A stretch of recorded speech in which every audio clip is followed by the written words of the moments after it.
Selamat hari Minggu adik-adik. Halo, apa kabar? Sehat semua?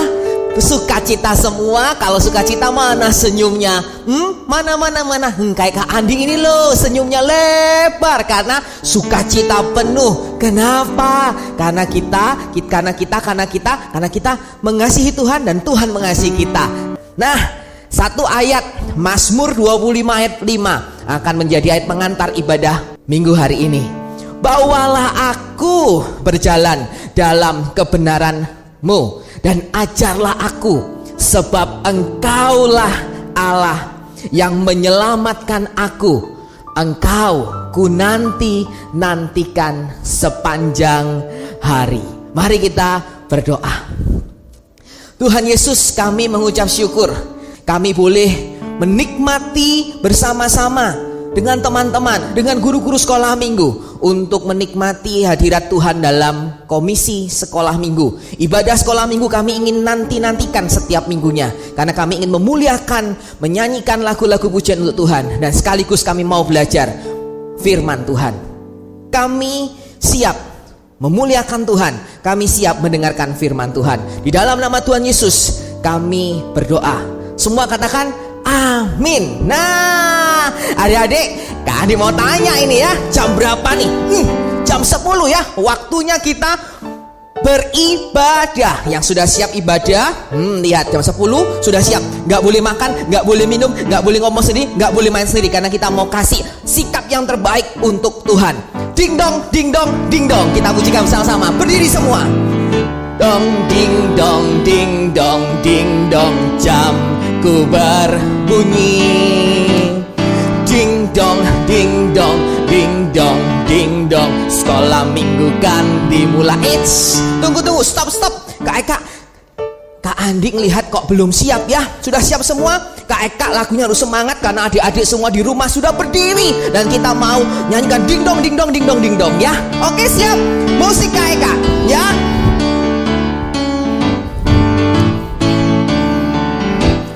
Ding dong, ding dong, ding dong, ding dong, jamku berbunyi. Ding dong, ding dong, ding dong, ding dong, sekolah minggu kan dimulai. Aku siap bertemu Tuhan Yesusku. Aku siap memuji namanya. Jangan malas, jangan berisik, tapi ayo duduk yang manis. Pasang telinga, kunci mulutnya untuk dengar firman-Nya. Ding dong, lebih cepat Kak. Siap.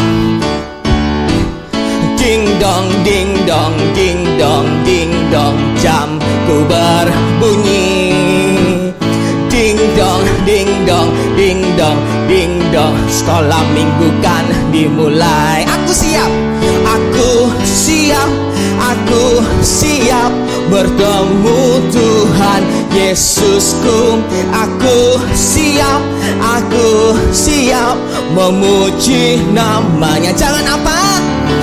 Jangan malas, jangan berisik, tapi ayo duduk yang manis. Pasang telinga, kunci mulutnya. Ayo. Siapa yang masih ngomong-ngomong? Siapa yang masih main-main sendiri? Untuk apa? Untuk dengar firman-Nya. Nah, Kak Andi tetap mengajak adik-adik berdiri, karena Kak Andi hari ini mau mengenalkan satu lagu yang lama.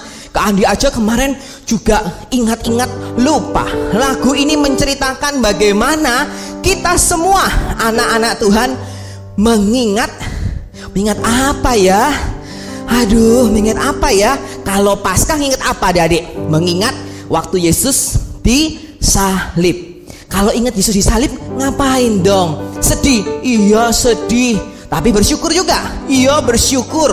Tapi ingat, ada lagu pujian yang mengatakan begini. Bila ku ingat Yesus disalib, Ku tak mau berdosa lagi.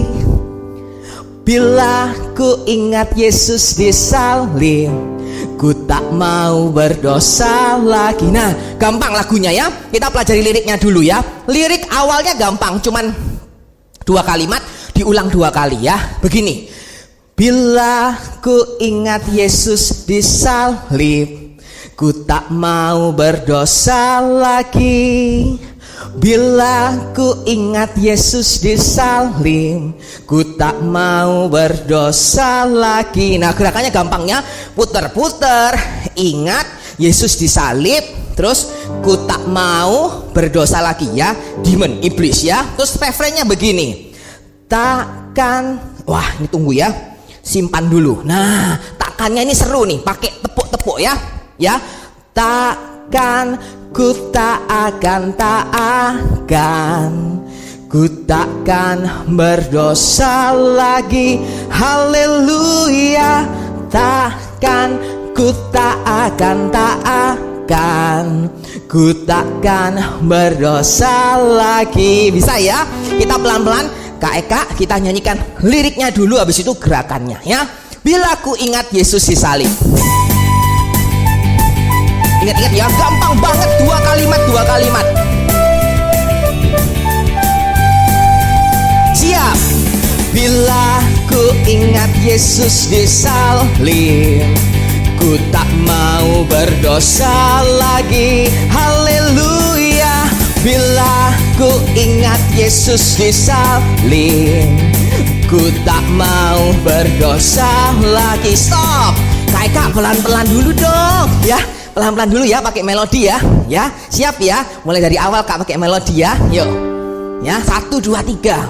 Bila ku ingat Yesus disalib, ku tak mau berdosa lagi. Haleluya. Bila ku ingat Yesus disalib, ku tak mau berdosa lagi. Takkan, ku tak akan, ku takkan berdosa lagi. Haleluya. Takkan, ku tak akan, ku takkan berdosa lagi. Nah, sudah bisa ya. Sekarang full musik ya. Bila ku ingat Yesus disalib. Siap-siap.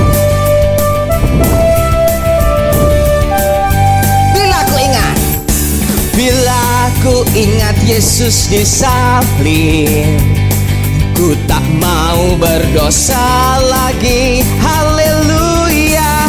Bila ku ingat Yesus disalib, ku tak mau berdosa lagi. Takkan, ku tak akan, ku takkan berdosa lagi. Haleluya. Takkan, ku tak akan, ku takkan berdosa lagi. Bila ku ingat, bila ku ingat Yesus disalib, ku tak mau berdosa lagi. Haleluya. Bila ku ingat Yesus disalib, ku tak mau berdosa lagi. Janjinya apa? Takkan, ku tak akan, ku takkan berdosa lagi. Haleluya. Takkan, ku tak akan, ku takkan berdosa lagi. Sekali lagi ya. Bila ku ingat, bila ku ingat Yesus disalib, ku tak mau berdosa lagi. Haleluya. Bila ku ingat Yesus disalib, ku tak mau berdosa lagi. Takkan, ku tak akan, ku takkan berdosa lagi. Haleluya. Takkan, ku tak akan, ku takkan berdosa. Takkan, ku takkan ya. Takkan, ku tak akan, ku takkan berdosa lagi. Haleluya. Takkan, ku tak akan,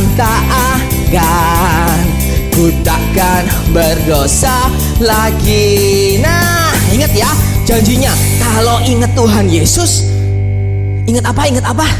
Ingat tidak mau berdosa lagi. Nah, caranya gimana Kak? Kalau kita itu bisa tidak berdosa lagi, ingat loh, Tuhan Yesus sudah mati di kayu salib. Kalau udah mati di kayu salib, darah Tuhan Yesus menang, dan Tuhan Yesus memenangkan kita, dan kita mampu untuk menjadi pemenang-menang di dalam Yesus ya. Ada satu pujian, dalam nama Yesus, dalam nama Yesus ada kemenangan gitu ya. Nah, kita pujikan lagu itu dan kita akan siap-siap mendengarkan firman Tuhan ya. Siap-siap ya. Dalam nama Yesus, dalam nama Yesus ada kemenangan. Dalam nama Yesus, dalam nama Yesus iblis dikalahkan.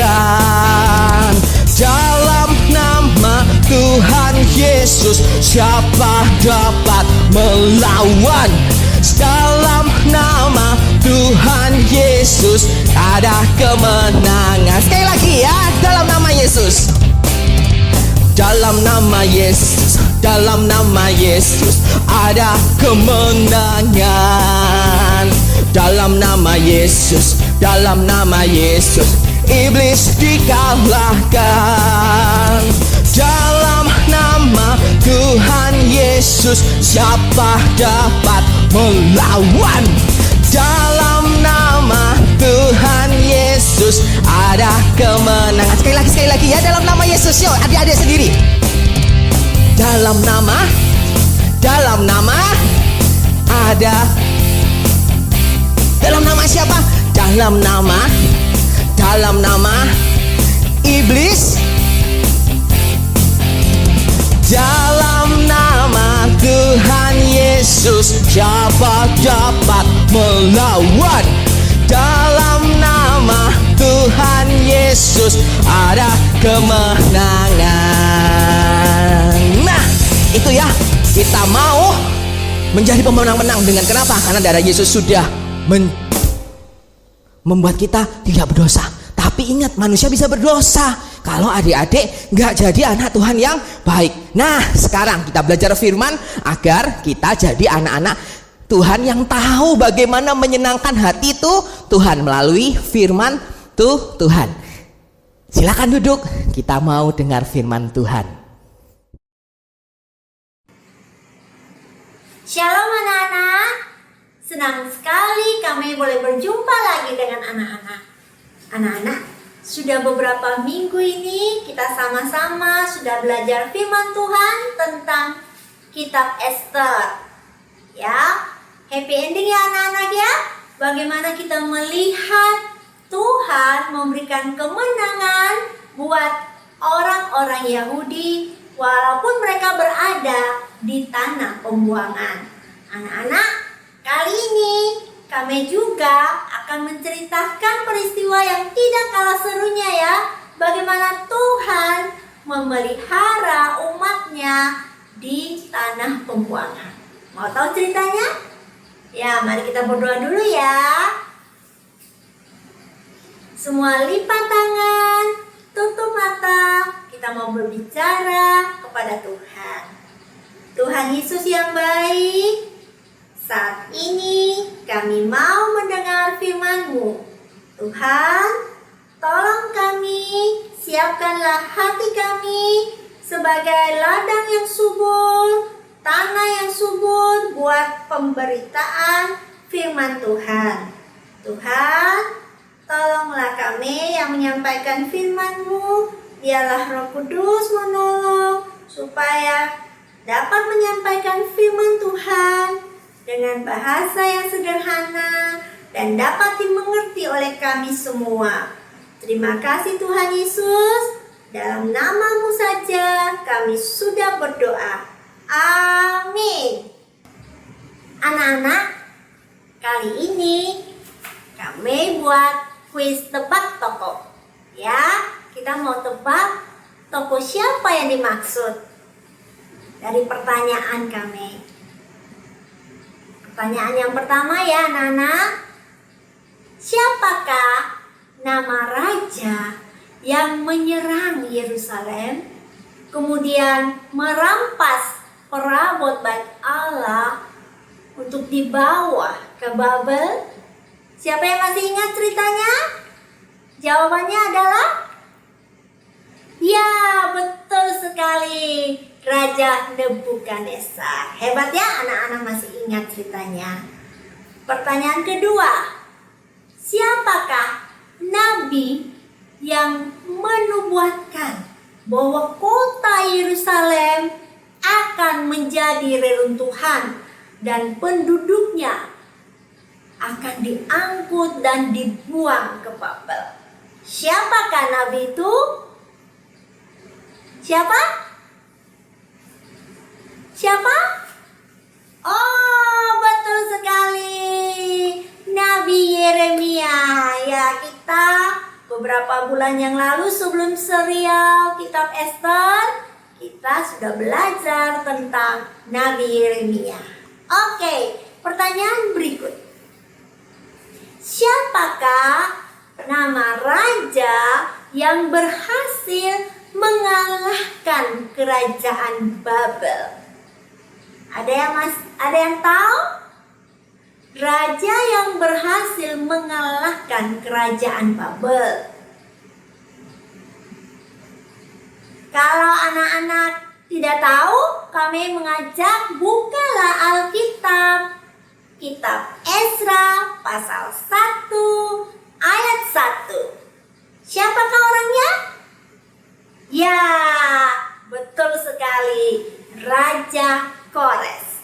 Anak-anak, mulai minggu ini kita akan sama-sama belajar firman Tuhan tentang serial Kitab Ezra yang dimulai dengan Ezra pasal 1. Anak-anak, masih ingat nggak kenapa Tuhan menghukum orang-orang Yehuda dan membuang mereka ke Babel? Ya, betul sekali. Karena mereka itu tidak taat kepada Tuhan dan mereka itu menyembah kepada patung-patung berhala. Itu yang Tuhan tidak suka. Itu membuat hati Tuhan sedih dan Tuhan marah, menghukum mereka dibuang ke Babel. Anak-anak, waktu itu orang-orang Yehuda yang terdiri dari suku Yehuda dan Benyamin, ketika mereka dibuang ke Babel, ada nabi yang menubuatkan, yaitu Nabi Yeremia, bahwa 70 tahun lamanya mereka dibuang ke Babel dan kemudian Tuhan akan memulihkan mereka.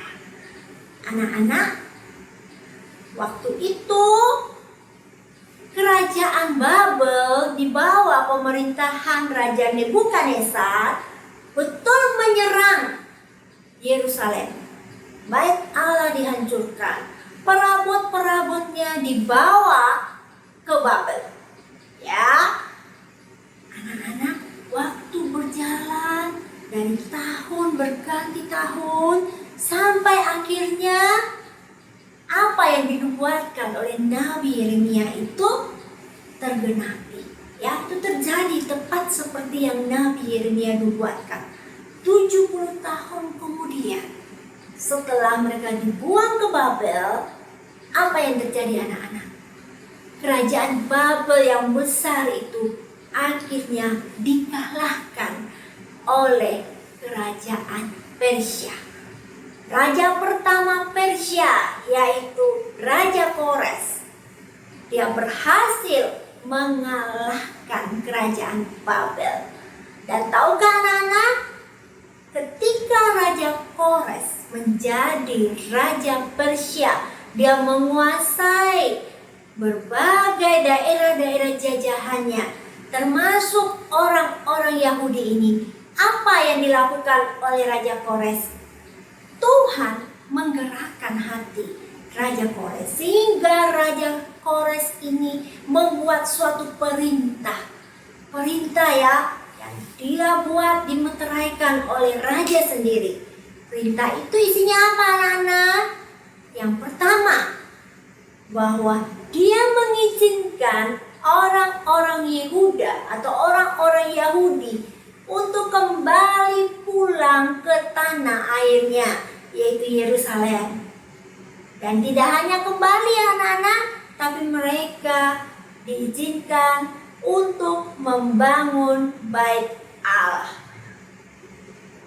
Bahagia ya, raja ini begitu baik karena Tuhan menggerakkan hatinya.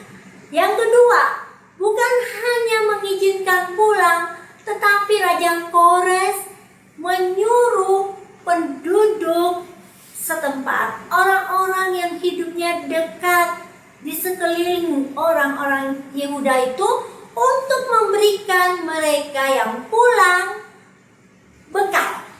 Ya, kayak anak-anak kalau mau pergi bepergian atau mau pergi kemana keluar kota dikasih bekal. Begitu pula dengan orang-orang Yahudi atau orang-orang Yehuda ini. Mereka itu dikasih bekal oleh penduduk setempat. Bekalnya berupa apa, anak-anak? Raja mau nyuruh mereka memberikan perak, emas, dan harta benda serta ternak yang bagus-bagus ya, di luar pemberian sukarela untuk pembangunan rumah Tuhan. Jadi ternyata Raja Kores menyuruh mereka mendukung pembangunan rumah Tuhan di Yerusalem. Luar biasa ya Raja Kores ini ya, baik ya. Dan bukan itu aja anak-anak, Raja Kores juga menyuruh mengeluarkan semua perabot bait Allah yang pernah dirampas oleh Raja Nebukadnezar ketika menyerang Yerusalem. Itu dikeluarkan semua, kemudian dihitung, ada emas, perak, banyak sekali anak-anak, jumlahnya 5.400.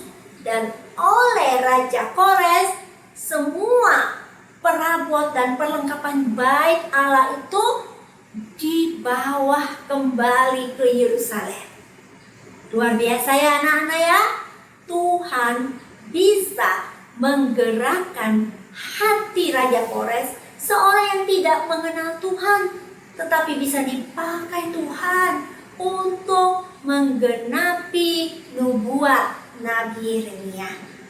Anak-anak, waktu itu orang-orang Yehuda, orang-orang Benjamin, kemudian para imam dan orang-orang Lewi, mereka bersiap-siap untuk pulang ke Yerusalem. Ada sebagian orang yang tidak mau pulang karena mereka merasa sudah nyaman tinggal di kerajaan Persia ini. Anak-anak, apa yang dapat kita pelajari dari cerita ini? Anak-anak, Tuhan setia akan janjinya dan Dia selalu menepati janjinya. Anak-anak, 70 tahun bukanlah waktu yang singkat.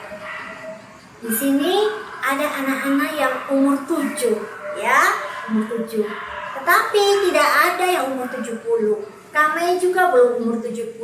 Mama, papa dari anak-anak juga belum umur 70 tahun. Ya, mungkin opa atau oma anak-anak mungkin ada yang umur 70 tahun. 70 tahun bukan waktu yang singkat. Ya, panjang waktunya. Tapi Tuhan, Dia setia. Dia ingat akan janjinya dan Dia menepati janjinya karena Dia mengasihi umatnya. Walaupun umatnya tidak taat, sering mendukacitakan hati Tuhan, menyakiti hati Tuhan, tetapi Tuhan tetap mengasihi mereka. Yang kedua, anak-anak, dari cerita ini kita belajar bahwa Tuhan bisa memakai siapa saja untuk menggenapi rencananya. Dia bisa memakai Raja Kores, seorang yang tidak mengenal Tuhan. Tuhan bisa menggerakkan hatinya sehingga umatnya, orang-orang Yahudi atau orang-orang Yehuda ini boleh kembali dari pembuangan ke tanah airnya. Ya. Dan yang ketiga, anak-anak, jangan lupa untuk bersyukur kepada kasih dan pemeliharaan Tuhan yang luar biasa buat kita. Orang-orang Yehuda ketika mereka kembali ke Yerusalem, tidak hanya kembali ke tanah airnya, tapi yang lebih penting di sini, yang terutama adalah Tuhan mau supaya mereka dekat sama Tuhan, mereka ingat Tuhan, dan mereka mau menjadikan Tuhan sebagai yang terutama.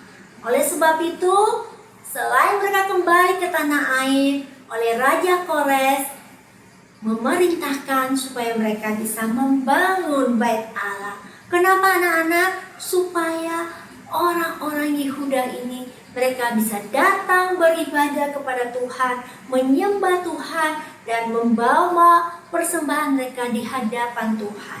Tuhan mau agar anak-anaknya selalu ingat akan Tuhan. Anak-anak, mari kita berdoa.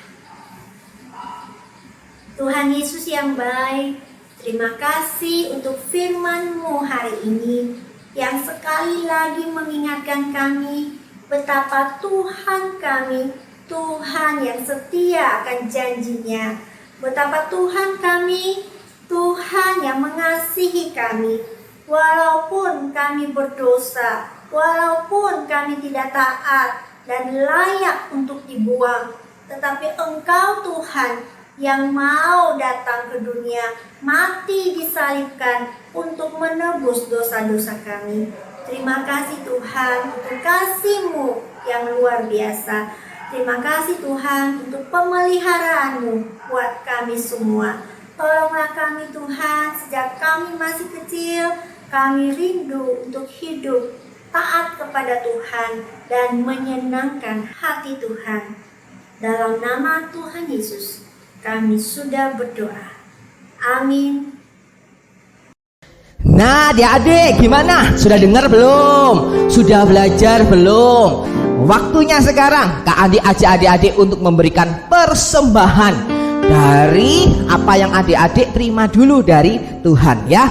Kita memberikan persembahan, kita kirim transfer, minta papa mama, minta cece koko untuk bantu kita untuk transfer ya. Kita memberikan persembahan untuk Tuhan. Kita nyanyikan 2 kali dalam nama Yesus, dalam nama Yesus.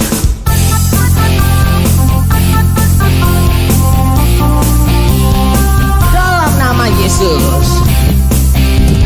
Dalam nama Yesus, dalam nama Yesus ada kemenangan. Dalam nama Yesus, dalam nama Yesus iblis dikalahkan. Dalam nama Tuhan Yesus siapa dapat melawan? Dalam nama Tuhan Yesus ada kemenangan. Dalam nama Yesus, dalam nama Yesus ada kemenangan. Dalam nama Yesus, dalam nama Yesus iblis dikalahkan. Dalam nama Tuhan Yesus siapa dapat melawan? Dalam nama Tuhan Yesus ada kemenangan. Terima kasih adik-adik untuk persembahannya. Kiranya Tuhan Yesus memberkati. Kita berdoa terlebih dahulu ya untuk doa persembahan. Tuhan Yesus, kami bersyukur kami boleh memberikan yang terbaik karena Tuhan sudah memberikan yang terlebih baik dulu, lebih dulu kepada kami. Berkati kami semua, berkati papa mama kami yang bekerja untuk kami, kesehatan papa mama kami, sehingga Kami terus-menerus bekerja untuk Tuhan dan memberi yang terbaik untuk Tuhan. Kiranya kami mau belajar senantiasa memberi yang terbaik kapanpun, dimanapun kami berada. Di dalam nama Tuhan Yesus kami sudah memberikan persembahan. Amin. Yuk kita akhiri ibadah kita.